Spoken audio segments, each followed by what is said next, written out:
really cold out there. It's freaking freezing. It's so freezing. It is so freezing. But now it's hot. And now it's hot. Because my name is Joe. And I'm Carolyn. And you guys are listening to the podcast that's heating up the airwaves, that's saving the world one podcast at a time. The Carolyn and Joe Show. My name is Joe Carabeo. I'm a filmmaker, a photographer, a writer. I'm always saying magician, but musician. But today I'm here. I'm in the studio, and I'm a podcaster. And across from me, in her own soundproof booth, ready to take on the world one comic strip panel at a time. The creator of Curls, her name is Carolyn Belefski. How you doing, Carolyn? I'm doing good. It's freaking freezing out there. We just got back from the newest Nova Pro Wrestling show that happened in Annandale. I had a freaking damn good time, Carolyn. Did you have a good time? I did have a good time. It was a good time at Nova Pro. Nova Pro, it's always, people always have this thing. I don't know. What would you categorize pro wrestling as? Like, what type of Well, this is definitely an indie pro wrestling show. This is definitely an indie show. WWE. It's not WWE. It was held at the Annandale Fire Department, which everyone laugh at that because like people that don't understand wrestling, like when I tell them these things, they just like laugh at it. Why? Why would they laugh at it? I don't know. I guess they think it's funny that like it's a more community based thing. It's funny because I always feel like people sort of frown upon pro wrestling, and they always like. I remember like people even laughing at like when I tell them like the art of pro wrestling. They always say like art of pro wrestling, and I don't understand that. What it's in a way it's a carny thing, but. So this is better than watch. So pro wrestling, the art of the world of the craft of pro wrestling is better than fashion. Is it better than like? Is it worse than fashion? Is it Is it like this? Is it like the worst thing ever? Because these guys are in a ring, a stage that's a ring that's pretending to fight, and that's like it's weird. You know what I mean? Like, why do you think people dislike the pro wrestling genre?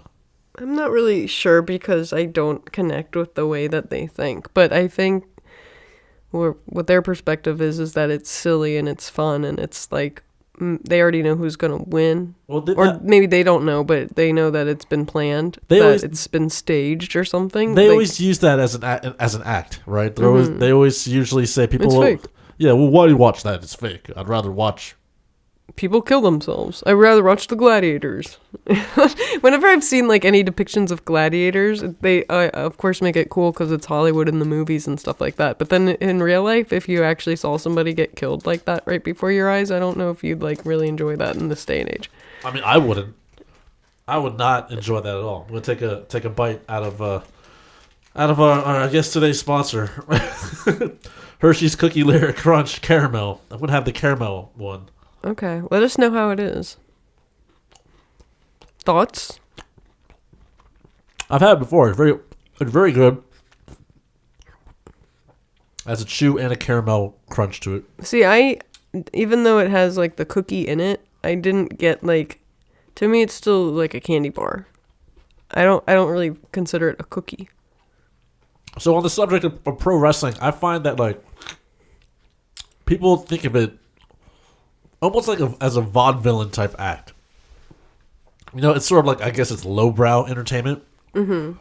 And because of that, they're like, no, I don't want to do that. I'm too cool it's square to see. It's the same thing with comics, too. Like, comics is always a lower end form of art when selling original art, like real comics pages. Of course, nowadays, Spider-Man and, the Hulk and X-Men, like, they're getting recognition in the movies and such. And so maybe the comic pages are worth more. But for so many years, even animation cells were worthless. I remember hearing stories about how people would just have the cells, like, thrown out in the grocery, like, not grocery, but, like, in a garbage can tank, and people would just trash it. And now, like, some of those are worth so much money.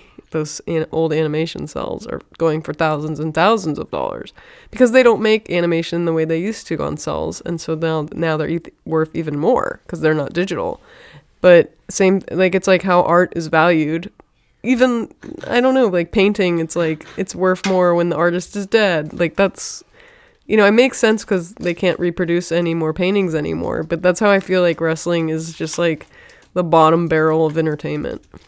But like to me, it's not the bottom barrel of entertainment. Maybe it's not to you, but to you're talking about the people that say these things. That's why I'm trying to put myself in their brain. And I might sound really horrible in saying this, but I feel like the bottom barrel entertainment is like girls stripping. It's funny how like I feel like that's just like it's like so it's like, well, of course, you know, it's like if that to me feels lowbrow, you know. Mm-hmm. And I'm not talking about burlesque or stuff like that. I'm literally, you just go to a strip club, pay $20, and you see girls shake their ass, and there it is. That's how it is. I almost feel like, okay, like when I feel like bottom barrel, it's like, oh, that's it. There's nothing complex to it. You know what I'm saying? Mm-hmm. But like I feel like pro wrestling is a greater art form than that because it works on so many different levels. But someone could argue that a girl, like, what if she does really good dancing, and pole dancing takes effort too? Like, you need to have some real skill for that. I mean, that's true. I know. Sorry. But at the same time, guys just want to see you take your clothes off. You know? Guys, what? Sorry, now I'm eating the mint one. Yeah. Well, I'm just saying in comparison, there's more to professional wrestling than what people perceive it to be. There's actually so many layers of what makes professional wrestling amazing. The fact that the genre consists of rock and roll. It consists of performance. It consists of comedy, drama, physical, athletics, mm-hmm. and there's also this amazing level of absurdity. And there's this also what's one of the funniest. It's one of the funniest genres ever, too, because it really can encompass such an absurdity and seriousness at the same time. Yeah, and you mentioned fashion earlier as a bottom barrel, but I feel like even wrestling can encompass fashion. Like, whoever character the wrestler's portraying is brought to you by the performance of the outfit. On top, adds an extra layer of drama on top of everything else besides the athletic ability. You know, like what color they're wearing, what their logo looks like, what their symbol looks like, what it says on their bourgeois, you know, like all of that encompasses more layers of the storytelling. So literally I'm always having to fight that, I feel like. Ever since growing up, like, oh, you like pro wrestling with this, blah, blah, blah, blah. But how do you think it got that reputation? Because WWE is actually such a huge company. They're like a publicly traded company. They're on the stock market. Like, they give so much money to breast cancer and other various charities, and like they do a lot of good work. Why do you think that they still have a reputation for not just WWE, but wrestling in general still has like a reputation? Well, it's because magicians, once you find out the trick, it like doesn't mean anything. Mm-hmm. So like once people are like, oh, they're not really fighting each other, they're just make believe. It's like now it's like, oh, now it's stupid. You know, I guess, and they frown upon. But then, like, really, if you think about it that way, everything is making something out of nothing. But everything's fake. I mean, I hate to be so cruel about it, but even, like, you start thinking even really at that level of religion, too. Like, I'm not saying I don't believe or anything like that, but it's like, you know, people can say, like, oh, holidays are fake, or this are fake, blah, blah, blah, fake. You also have those videos, those shows, like, I guess it's a mask where you see those guys, those healers, going all crazy, but they put their hand on people and they all, like, faint, like that type of stuff. Mm-hmm. I mean, that's freaking pro wrestling right there. That's freaking make-believe as well. Or, like, if you ever saw the end of Andy Kaufman, the Man on the Moon, like, how they were going to cure his cancer. Yeah. It's like, that, you know. I've always said that I believe that the art of pro wrestling that can tell you so much about life, that reveals this performance, this fake genre, the art of it reveals so much about real life that it's mind-blowing. Like, the whole thing that it encompasses. I feel like if you understand that world, like, you pretty much, and you've seen the hardships in which it can come and the successes, mm-hmm. and you've seen the creative that gets into it, it really does open your eyes to a new level of seeing the world. You know, it's like now all these people that are being fake, like, and playing these things in real life. You're like, that's freaking, they're trying to be pro wrestling and they don't even know it. Well, exactly. And I feel like, since we are wrapping up 2017, a major thing that happened earlier this year, like in January, was Donald Trump got, like, inaugurated to be our president. And a lot of people, like, they're so outraged by it, and they, like, it's almost like they don't understand it. But then part of me, like, I feel like I've been able to handle Donald Trump a little bit more easier than others, is because, like, I understand the way wrestling works, and I understand, like, the way that his campaign worked, and it's very much like, if you're a wrestling fan, you totally get it. Well, you totally got it because you saw that he was playing people. Yeah, but also I mean? not just at that level, but, like, first of all, he is associated with WWE. Like, he's part of their Hall of Fame celebrity wing. Yeah. And if you understand just the entertainment of it, and I never saw The Apprentice, but I can understand, like, it's probably that type of setup too. It's just like, if you understand that he's an entertainer, like, yeah, people get upset because they're like, well, he's not presidential enough and stuff like that. But you just got to realize that if you look at it from an angle of entertainment, then, I mean, maybe it's sad that that's, from one point of view, it's like, oh, our president is an entertainer. But then it's like, once you realize that, I feel like it makes it a little bit more easier to digest. But also it sort of makes it worse because you're like, now our president is fake. You know what I mean? Now it's this big reveal that literally it's all just like fake and make But that's the reveal of, like, maybe the previous maybe not every president, but maybe a lot of the previous presidents were fake too. It's almost like the whole entire government in a way is fake. It's like that whole thing is a big play. Even when we're talking about, like, the alien conspiracies and stuff like that, those big cover-ups, that's freaking pro wrestling as well. It's like, oh, that's just, oh yeah, we just won't, we're distracting you. But also the presidency, it does. I've always thought this is that, even when I was younger, I thought that it's just like they're the face, and they go up there and they'll do their speech and they'll tell you what's going on, and this is the State of the Union and such. And that's, like, in a way, acting. But also, there's also this other part that I think it's cool to relate to with pro wrestling is as a pro wrestler. Like, when we come, I'm always intrigued when you go to an indie show, you see the wrestlers behind their tables with their own merch and their own merchandise and stuff like that. And that's so similar with the way that we are with, like, conventions and selling our books. It is similar. You're traveling around to different cities that are putting on a Comic-Con or a wrestling event, and when it comes down to it, you're an indie wrestler or you're an indie comic creator, and you're putting yourself out there and you're telling your own story, creating characters, putting out your own merch, being your own business person. It's very relatable in that sense. So at Nova Pro, was this the second Nova Pro show we've been to? I believe it is the second Nova Pro that we've been to. Because the other one we went to, I believe, was over a year ago, and it was at the Annandale Jewish Community Center. Yeah. The one we went to today was at the Annandale Fire Department. Yeah. Volunteer Fire Department. And, it's funny when you think about these venues, it's almost like a small Comic-Con. Yeah. Because we've been to Comic-Cons at the Dunloring Fire Station, and we've been to Comic-Cons at bowling alleys. We've been to Comic-Cons in churches. We've been to Comic-Cons, like, in convention halls, like, right above the Atlantic Ocean and Asbury Park. Yeah. Did I say bowling alleys? We've been to bowling alleys. Like, they have VFW festivals halls. outside, even small like at Black Cat at, like, like music rock and roll venues. clubs. Yeah, like we've been to, like, these small places selling comics. But then, you tell people that, like, I don't necessarily think they laugh at it, but it's like, what do you expect? Like, I mean, we've obviously been to, like, fancy hotels too, but it's like, it's just a place to set up a table and sell comics and see who shows up, Yeah. But that's what I think is funny, like, the dynamics of pro wrestling and comics collide.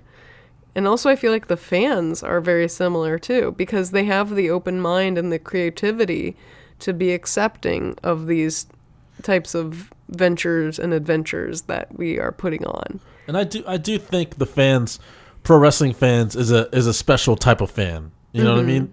To me it's a more entertaining fan, and a more, a louder fan, a more open fan.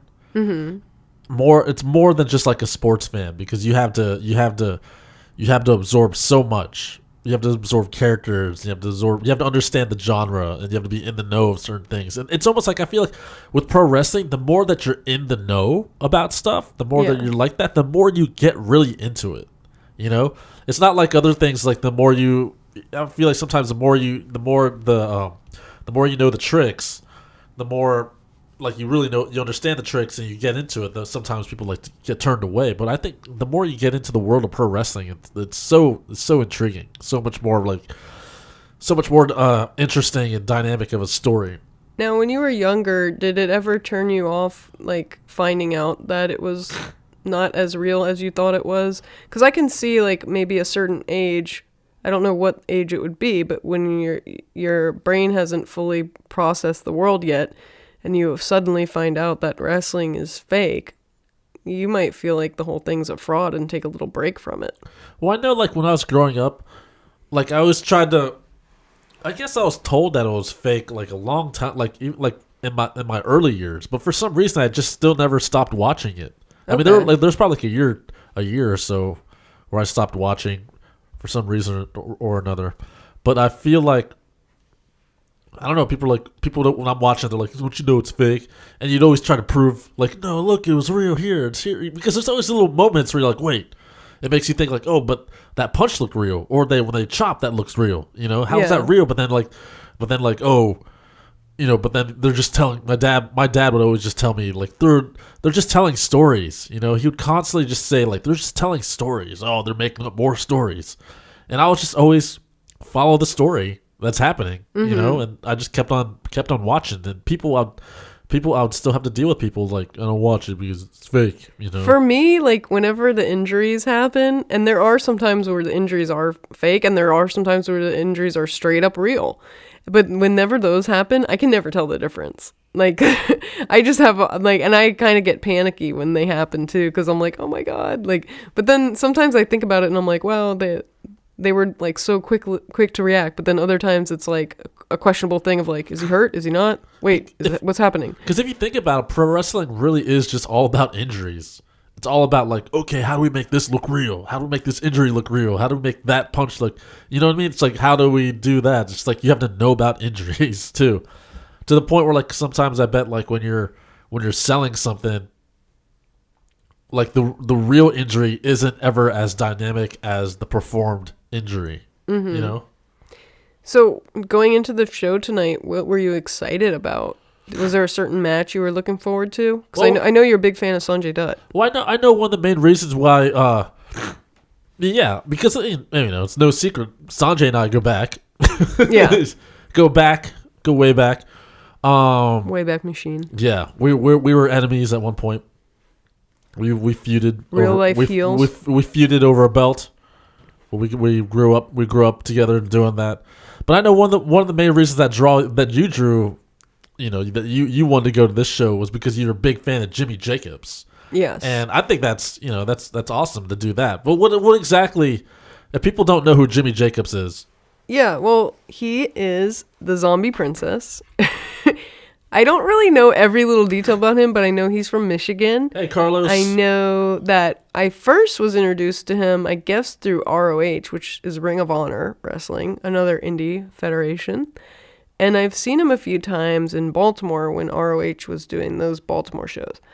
And something about him, like the flamboyancy of his character and just the combination. I think he's said this on either Colts or Chris Jericho's show podcast. He's like said that his character is like a combination of like a Chris Angel and like a Dave Navarro, and I was like, well, right there, come on. Those are the combinations. Like, you're like a pro wrestler that encompasses those things. I was like, yeah, okay, that's for me, you know. That gets the mouth click. Like I was like, yep, that's for me. But yeah, so I feel like that is really cool. He wears nail polish, always like really cool colors and stuff. And you know, like visually he's appealing to me, and also his character is really fun. And then one of our friends, RC, started like sending me some of links that when I was getting into him. And he, like there was what was it called? Pro Wrestling X or something on MTV. Wrestling Society X. And like Good Charlotte was on the show, and I was like, where was this all my life?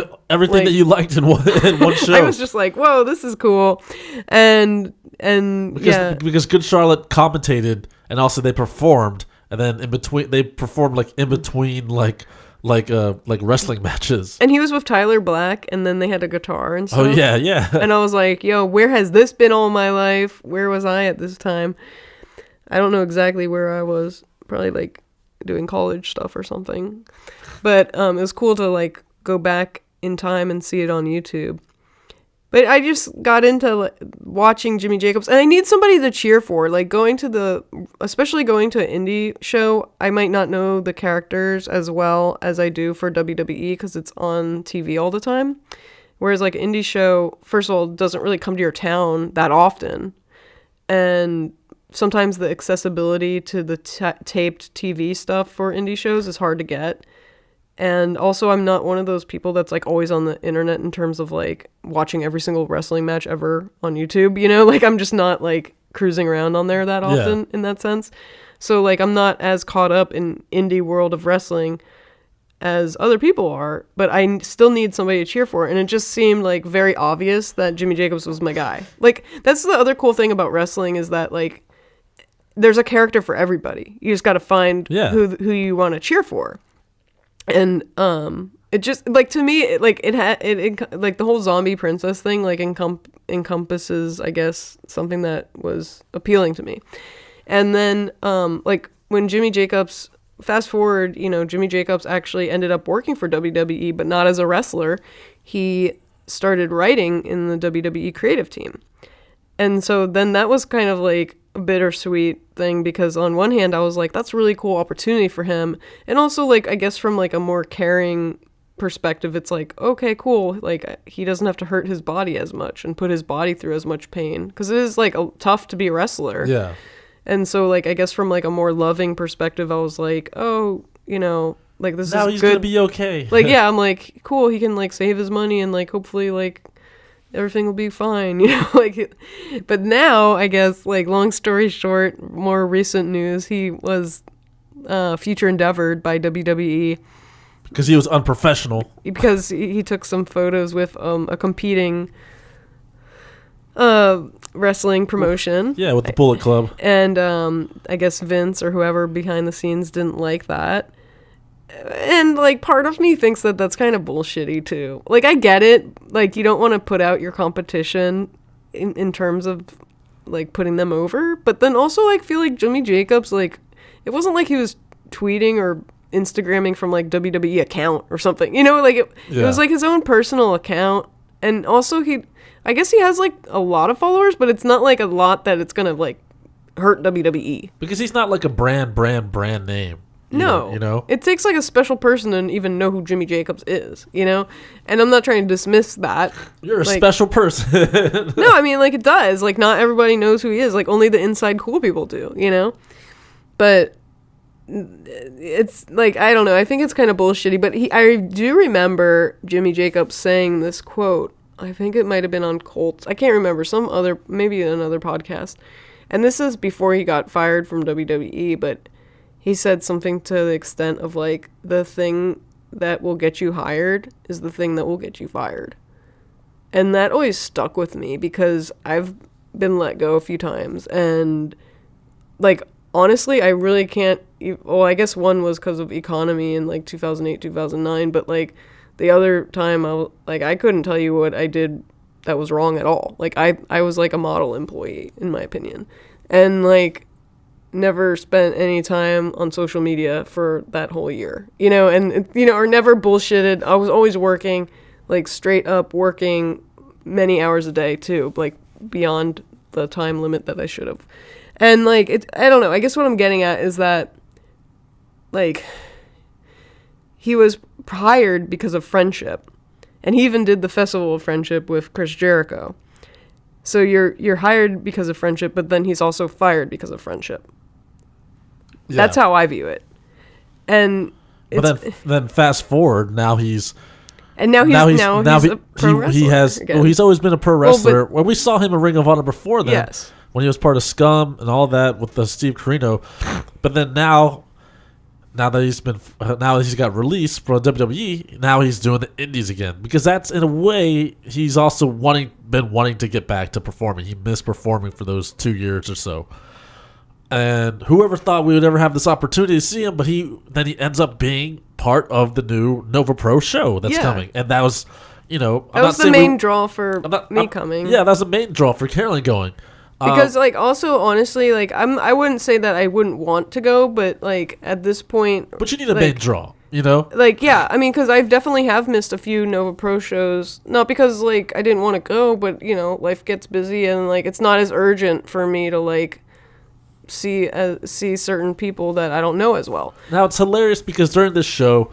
He was on the Powerbomb TV. He was the opening show. It was the opening match. First match. Great match. Really super highly entertaining. I wasn't expecting that to be as entertaining, but it was great. And but then after that, he gets cleaned up, and then just like in the conventions, they sit by their table and they sell their merch and they make that money. So we had this whole entire time of now, this is Carolyn's seen him before outside at the Ring of Honor, hanging out. And I guess there's always moments where maybe I should go and talk to him, blah, blah, blah, blah. That never happened. So now we have this big buildup of now it's Carolyn's time to face this, I guess, fear or whatever, this challenge or personal challenge of meeting Jimmy Jacobs. So how'd that go? And why were you? I guess when we first approached that, you were pretty nervous about that, and you called me mean and stuff like that for not wanting to go with you. But now it's like the perfect. You're looking for the perfect time. But why were you nervous about it? I mean, honestly, I guess from a high school level, it's I guess you could say I have a small crush on him, but not to the point where I would actually do anything about it. It's just one of those things that you see somebody in high school or something from far away, and then you're afraid to even talk to them. It's kind of an immature thing, I guess. In sense of I don't know, in my head I'm oh, there's Jimmy Jacobs, but then I'm I get scared around I guess the impression of talking to him. You met Good Charlotte. You met all these other famous people, and then Mark Hamill. And then Vince Gill and all the people that you admired. But then when we're oh, there's a break between the matches, are you gonna go there? And I can't do it. That was it was a high school thing of no, I can't. There's too much. You'd pile up as many excuses as you can to not go. It's kind of crazy. I don't know why. I have definitely talked to a lot of huger celebrities or whatever we want to call them that, but and I don't really feel anything. I might get excited and be oh cool, there's Jon Stewart, I'm gonna talk to him for 15 minutes and he's a cool guy, but and I like Jon Stewart, but I just I get excited and happy and stuff, but I just never got to the point where I'm oh, I don't want to talk to him because I'm too scared. I always have the confidence, but for some reason Jimmy Jacobs, going into it, I was I'm scared to talk to him. But I guess maybe because you did build it up real big in your head. I did. And it's silly. Looking back now that I saw him tonight, I'm okay, everything's fine. I think I handled myself fine. But I guess part of the story that we should clear up is that, so we saw him at ROH a while ago, and then he was out on his they have the tables, and I was oh man, I should talk to him. But the thing is the wrestlers usually ask for a certain amount of money if you want a picture with them, or shirt, or an 8x10 and all that. That's how they make that living. I know, and they pay for their gas and all that, and I get it. But part of it is kind of creepy though, because some of it's unmarked, or you're I don't know what it's I don't know, it's strange. I know people come up to me, people are oh well, people come up to you all the time at Comic Cons, it's the same thing. But then I'm but it's hard for me to go up to him. Anyway, so I missed my opportunity then. And then I was actually ready the next ROH show. I had my DVD of Jimmy Jacobs, Love to Hate. I was like ready to go. I was like, cool, I'm going to have him sign this, because then that gives me like something to come up to him with, you know? So I have like a vehicle for talking to him. But then he was there at the show, but he wasn't out on a table to sign anything. So I was like, man, I was ready for you, but you weren't ready for me. What? No, but you know what I mean? Like, I was ready to go. You also had some pretty awesome matches, as I remember, on that show too. Yeah, and I think he faced Jay Briscoe. And so then, like, I missed out on that opportunity. So this is why today, then he went to WWE corporate, and then now, like, today, I'm like, it has to happen. So I, like, you know, I was like, should I go in between matches? Because he was, like, out on the table. But then I never felt like there was enough time in between the matches. So then I was like, okay, I'll go at the end. And I brought my DVD so I could, like, totally be like, oh, can you sign my DVD? And that's how I approached it. And I honestly, like, when I was with him, I wasn't nervous. But the build-up, my mental mind build-up of meeting him was what happened. Like, I just built it up too much. And that's usually... I feel like maybe that's how it usually goes. With what? With building up anything? Yeah, with stuff like that. Even you got to find the right time. Well, it is. There's always that moment of like, oh, what am I gonna say? Like, just the moments when you know it's probably gonna happen. What am I gonna say? Blah blah blah. Stuff but it like is that. Still like a fan thing, and I'm not saying I want to. Yeah. I'm not saying I necessarily want to have anything more than that. But like, you know, you have like somebody that you like, and then like you're like, oh, I'm your fan. Like, it's weird. You know what I mean? Like, it's not like a level where you're like a friend, you know, and it's like, oh, can you sign my DVD? Oh, I'll buy a t-shirt from you. You know, like, it's like you're a fan at that level, you know? So I don't know. I think I still mastered it pretty well. Like, for example, like, I came up to him straight up. I was like, hey, can you sign my DVD? He's like, sure, blah, blah, blah. And then, like, I was like, yeah, I was wondering if I was ever even going to get this ever signed again because, you know, you went to WWE, but now you're back. So, you know, it's good to have you back. And then, like, I noticed his nail polish, and, like, immediately I didn't even think about it, but I was just like, wow, I love your nail polish, because it was, like, this cool, like, metallic purple color. Am I fangirling right now? But anyway, it was, and I, like, but then, like, right after I said that, I was like, should I have said that, or whatever, because he didn't, like, answer anything back. But then I was just like... He didn't say anything back? No.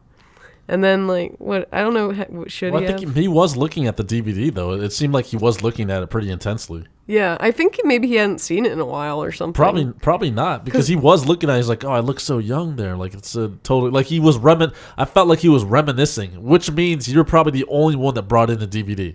He was reminiscing. He was like, man, I was so young in this picture. He's like, I'm like 20 or something. So that means, like, he hasn't seen it in a long-ass time. Probably. He was reminiscing while I was complimenting him on his nail polish.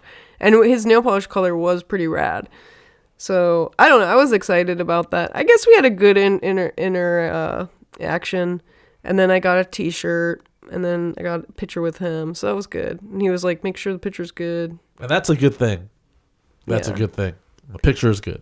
And I, you know, it was good. I don't know what to, like, really expect anything more out of that, but... So, like, exactly. I don't know, but I'm just saying that it's, like, still, like, you're, like, oh, my gosh, it's Jimmy Jacobs. Like, I seriously have been waiting, like, I don't know how many years, like, 3 or 4 years for this moment to happen. And it happened. So I was a success in terms of, like, I actually was able to talk to him, and hopefully it didn't seem too awkward. And that's why pro wrestling is awesome. Yeah, and that's why I have a good time at the show. It was a good time. It was fun. Lots of crazy stuff happened. A giant box of Whitman sampler went all over the floor, right in front of us. It was a pretty fun show. Yeah. I'd recommend people go to the Nova Pro shows whenever they have those things. If you're in the North Virginia area, really go to as many pro wrestling shows as you possibly can before you do not have a chance to, because wrestling on television is one thing, but wrestling like at a live show in person is so much fun. They try to entertain you. They try to entertain you, and they sacrifice so much of their life to entertain you and to make sure you have a good time. And that's why pro wrestling is awesome, and I always stand by that. so many times I've been at the indie shows and I have more fun than the WWE shows. Yeah. Because they're more personal. So go out there, ladies and gentlemen, and go watch a wrestling show in person. And just have a good time doing it. Yell and scream and do everything that you want. Just damn good fun. And that's the show today. That's the show. We're recording this late as hell, but we got it done. Podcember number 29, right? Yes. Yeah, number 29 in the books. How many episodes we have left? 2? 30 and 31, right? 2 more episodes. 2 more episodes. 2 more episodes All right, of Podcember. guys. So send in your predictions of what 2018 is going to bring. We should do a prediction show, and also send in your 2017 memories, your best of lists, whatever you want us to wrap up the year with. We'll discuss. And of course, this show is brought to you by Astray Productions. Check them out at astrayproductions.com. Check out my work at joecarabeo.com, goastray.tumblr.com. Also on the socials at AstrayJ and at joecarabeo_ photography. Download this song. Run by Monday Mistress, mondaymistress.com, iTunes, blah, blah, blah, blah, blah. Where you find music, music is there. What do you got, Carolyn? I have a website. It's www.carolynbelefski.com. You can check out all my designs, illustrations, comics, all that fun stuff. I'm also on the socials. My handle is at Carolyn Belefski. Check me out there. Also, carolynjoeshow.com, iTunes, Stitcher Radio, wherever you find podcasts, we'll find you. And as usual, my name is Joe. And I'm Carolyn. Be excellent to each other. You're bona fide. 2 more episodes left. We'll see you tomorrow.